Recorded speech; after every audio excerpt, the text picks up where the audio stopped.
अक्सर आपने लोगों के घरों में लाफिंग बुद्धा की मूर्तियाँ, तस्वीरें ज़रूर देखी होंगी। लेकिन क्या आपको पता है कि लाफिंग बुद्धा थे कौन और कहाँ के रहने वाले थे, और आखिर इनकी बड़ी सी हंसी का राज क्या है? तो दोस्तों, इस वीडियो में हम जानेंगे लाफिंग बुद्धा की हंसी के पीछे क्या राज छिपा है। और वीडियो के आखिर में हम यह भी जानेंगे कि घरों में किस तरह की मूर्ति रखने के क्या क्या लाभ है। तो वीडियो को अंत तक ज़रूर देखें। आइए वीडियो शुरू करते हैं। नमस्कार दोस्तों, दिव्य मोटिवेशन में आप सभी का स्वागत है। दोस्तों, लाफिंग बुद्धा की हंसी की कहानी बेहद ही दिलचस्प है। कहा जाता है कि महात्मा बुद्ध के एक शिष्य हुआ करते थे जिनका नाम था होतेई। वो जापान के रहने वाले थे। ऐसा माना जाता है कि जब होतेई को ज्ञान की प्राप्ति हुई तब वह ज़ोर ज़ोर से हंसने लगे।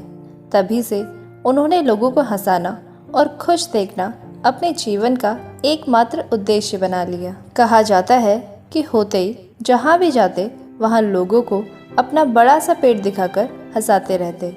इसी वजह से जापान और चीन में लोग उन्हें हंसता हुआ बुद्धा बुलाने लगे, जिसको अंग्रेजी में लाफिंग बुद्धा कहते हैं। चीन में तो होतेई यानी लाफिंग बुद्धा के अनुयायियों ने उनका इस कदर प्रचार किया कि वहाँ के लोग उन्हें भगवान मानने लगे। वहाँ लोग इनकी मूर्ति को गुड लक के तौर पर घरों में रखने लगे।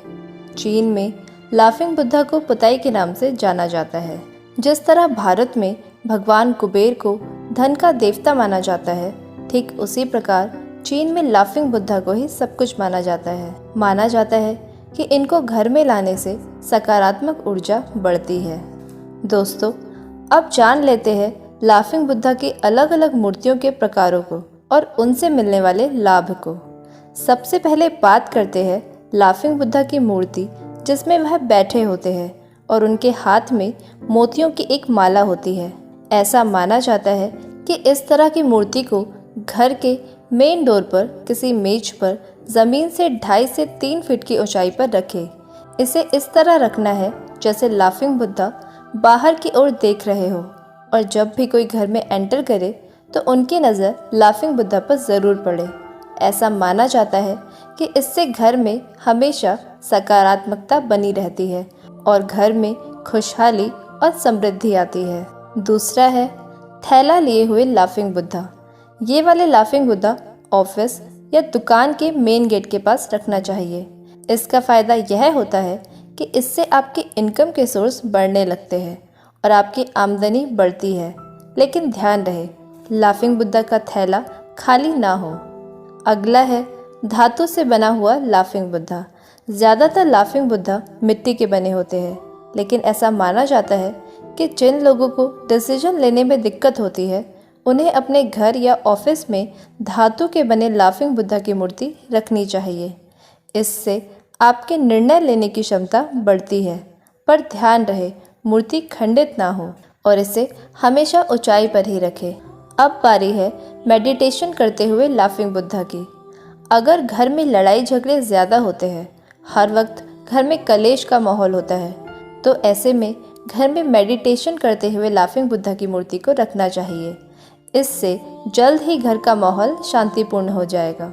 वहीं घर में अगर कोई दंपत्ति संतान प्राप्ति की कामना कर रहा है तो वह घर में इस तरह की मूर्ति रखे जिसमें लाफिंग बुद्धा ने कंधे पर पोटली टांगी हो और उस पर बच्चे खेल रहे हो।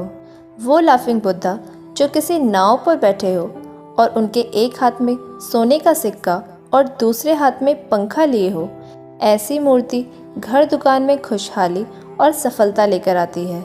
ऐसा माना जाता है कि यदि किसी घर में कई दिनों से कोई व्यक्ति बीमार है और उसकी बीमारी का पता नहीं चल पा रहा, ऐसे व्यक्ति के सिरहाने पर हाथों में बुल्लू यानी एक प्रकार का फल लिए हुए लाफिंग बुद्धा की मूर्ति रखनी चाहिए। ऐसा करने से व्यक्ति की बीमारी का शीघ्र पता चल जाता है और शीघ्र ही उसका उपचार शुरू हो पाता है। अगला है ड्रैगन पर बैठे हुए लाफिंग बुद्धा की मूर्ति। इस प्रकार की लाफिंग बुद्धा की मूर्ति को घर या दुकान में रखने से वहाँ मौजूद नकारात्मक ऊर्जा का नाश होता है और सकारात्मक ऊर्जा का संचार होता है। तो दोस्तों, आज हमने जाना अलग अलग लाफिंग बुद्धा की मूर्ति के अलग अलग लाभों को। अगर आपको ये वीडियो अच्छा लगा हो तो वीडियो को लाइक और शेयर ज़रूर करें। धन्यवाद।